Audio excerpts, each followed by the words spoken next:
Hello students. Welcome back to my YouTube channel.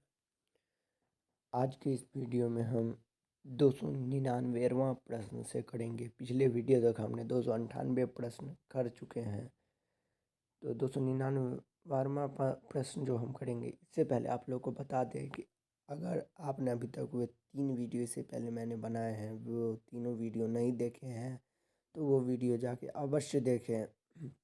Video को like करें, channel को subscribe करें, वीडियो को अपने मित्रों के साथ शेयर करें। तो इसी के साथ हम आज का वीडियो शुरू करते हैं, ज़्यादा टाइम ना लेते हुए। वियतनाम युद्ध की समाप्ति किस अमेरिकी राष्ट्रपति के समय हुई? ये वीवीआई क्वेश्चन है। तो वियतनाम युद्ध की समाप्ति निक्सन के समय हुई थी। किसके समय हुई थी? तो निक्सन के। जेनेवा समझौता कब हुआ? तो 1954 में जेनेवा समझौता हुआ था। कब हुआ था जेनेवा समझौता? 1954 में। औद्योगिकी क्रांति सर्वप्रथम किस देश में हुई? तो इंग्लैंड में हुई थी औद्योगिकी क्रांति। बंगाल गजट क्या है? बंगाल गजट एक समाचार पत्र है।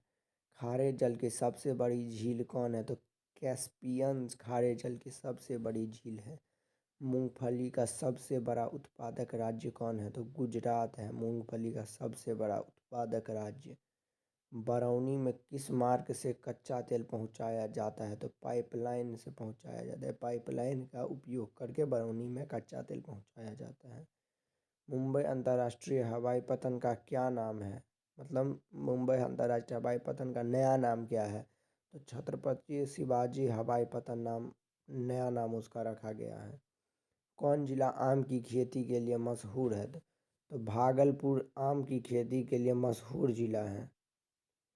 कौन विधि उच्च वाच्य प्रदर्शन की विधि नहीं है? तो अंक विधि। 309वां नंबर प्रश्न है। तल चिन्ह के संदर्भ में किस स्थान की मापी गई ऊंचाई को क्या कहा जाता है? तो अंक विधि कहा जाता है। भारतीय शासन प्रणाली कैसी है? तो संघात्मक है। बेल्जियम के किस शहर के स्कूलों में फ्रेंच बोलने पर रोक लगा दी गई है? तो मर्च टेम। भारतीय संविधान के अधिकारों की कितनी सूची हैं? तो 3 सूची है। हंगरी की भाषा क्या है? मैगियार है हंगरी की भाषा। साम्यवादी घोषणा पत्र के लेखक कौन थे? तो कार्ल मार्क्स साम्यवादी घोषणा पत्र के लेखक थे।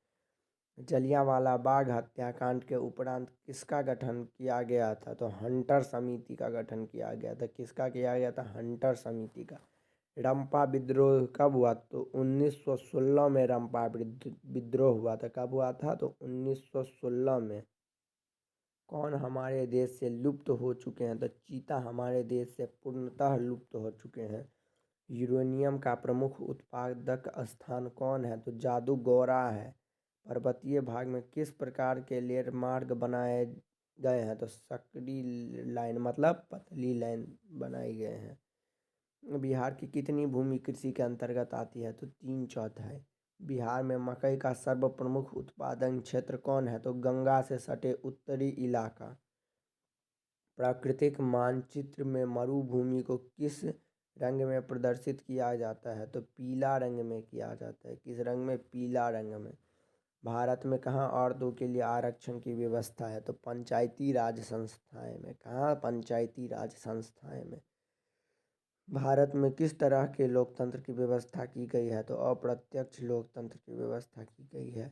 नए विश्व सर्वेक्षण के अनुसार भारत में मतदाताओं की संख्या कितनी है? तो करीब 71 करोड़ है, जो कि शायद विश्व में पहला या दूसरा नंबर पर सबसे अधिक होगा।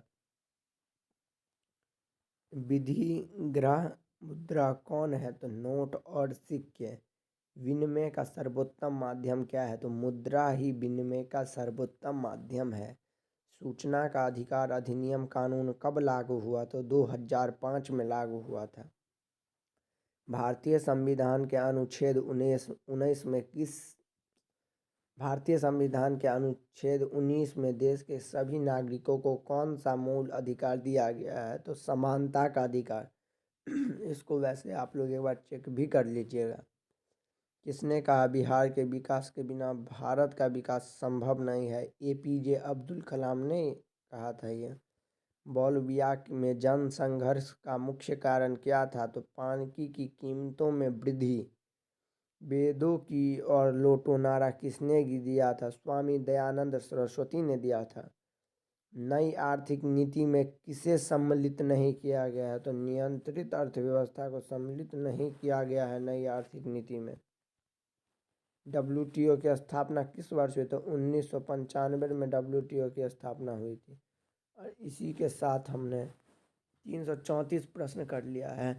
महज अब मात्र 16 प्रश्न बचा है अपना SST का टारगेट कंप्लीट होने में। किसने कहा संसाधन होते नहीं बनते हैं? तो जिम्मरमैन ने कहा था। राष्ट्रीय विकास परिषद का गठन कब हुआ था? तो 6 अगस्त 1952 को राष्ट्रीय विकास परिषद का गठन हुआ था। ग्रामीण बैंक की स्थापना किस वर्ष की गई थी? 2 अक्टूबर 1975 को की गई थी। प्रत्यक्ष कर के अंतर्गत किसे शामिल किया गया है? तो आयकर को शामिल किया गया है प्रत्यक्ष कर के अंतर्गत। बिहार के वित्त का सर्वाधिक महत्वपूर्ण संस्थागत समूह कौन है? तो व्यावसायिक बैंक है।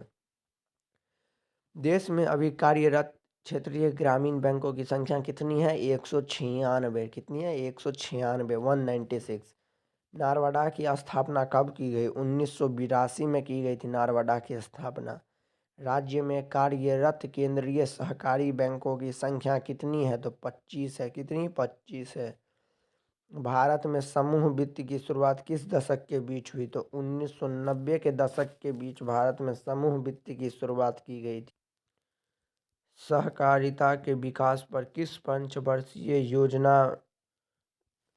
सहकारिता के विकास पर किस पंचवर्षीय योजना ने बल दिया था? तो प्रथम पंचवर्षीय योजना ने। बैंक लिंकेज कार्यक्रम की शुरुआत किस वर्ष की गई थी? 1992 में की गई थी। सूक्ष्म वित्त योजना साख या ऋण की सुविधा किन्हें उपलब्ध कराया जाता है? तो गरीब वर्ग को कराया जाता है। बिहार में क्षेत्रीय बैंकों की स्थापना किस वर्ष की गई? 1975 में की गई थी। बिहार में संस्थागत वित्तीय संस्थाएं कितने प्रकार के हैं? तो 4 प्रकार के हैं। क्षेत्रीय ग्रामीण बैंक की स्थापना मुख्यतः किन के लिए की गई है? तो छोटे एवं सीमांत किसानों के लिए, जो किसान छोटे हैं जिनकी भूमि मतलब कुछ ज़्यादा नहीं है, उनके लिए लोन लेने के लिए किया गया है। रॉलेट एक्ट कब पारित हुआ? तो 1919 में रॉलेट एक्ट पारित हुआ था। और इसी के साथ हमने अपना 350 क्वेश्चन का जो लक्ष्य था, मतलब मिनिमम इतना करना है, मैक्सिमम जितना हो सके, तो मिनिमम का तो 350 था, वो पूरा हो गया है। और जैसा कि हमने आपको पहले भी बोला था, फिर बोल रहे हैं, ये 350 क्वेश्चन आप याद कर ही लीजिए प्लीज़। और मॉडल पेपर किसी भी पब्लिकेशन का खरीद के उसका MCQ बस आप याद कर लीजिए। आपका ऑब्जेक्टिव सामाजिक विज्ञान में 40 नंबर का होता है। 40 में 40 आएगा ऑब्जेक्टिव में सामाजिक विज्ञान में आपको। और अगर आप ये सारे क्वेश्चन याद कर लेते हैं तो ऐसा नहीं है कि आपका एक भी सब्जेक्टिव नहीं बनेगा।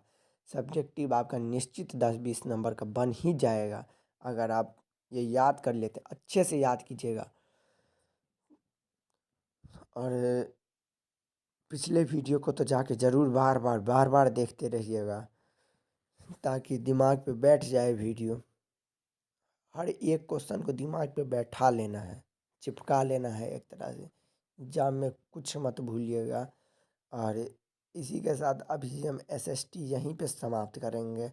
और अगर आप सब सपोर्ट किए तो हम साइंस का भी शुरू करेंगे सीरीज MCQ का। उसमें भी 700-800 क्वेश्चन हम करवाएंगे।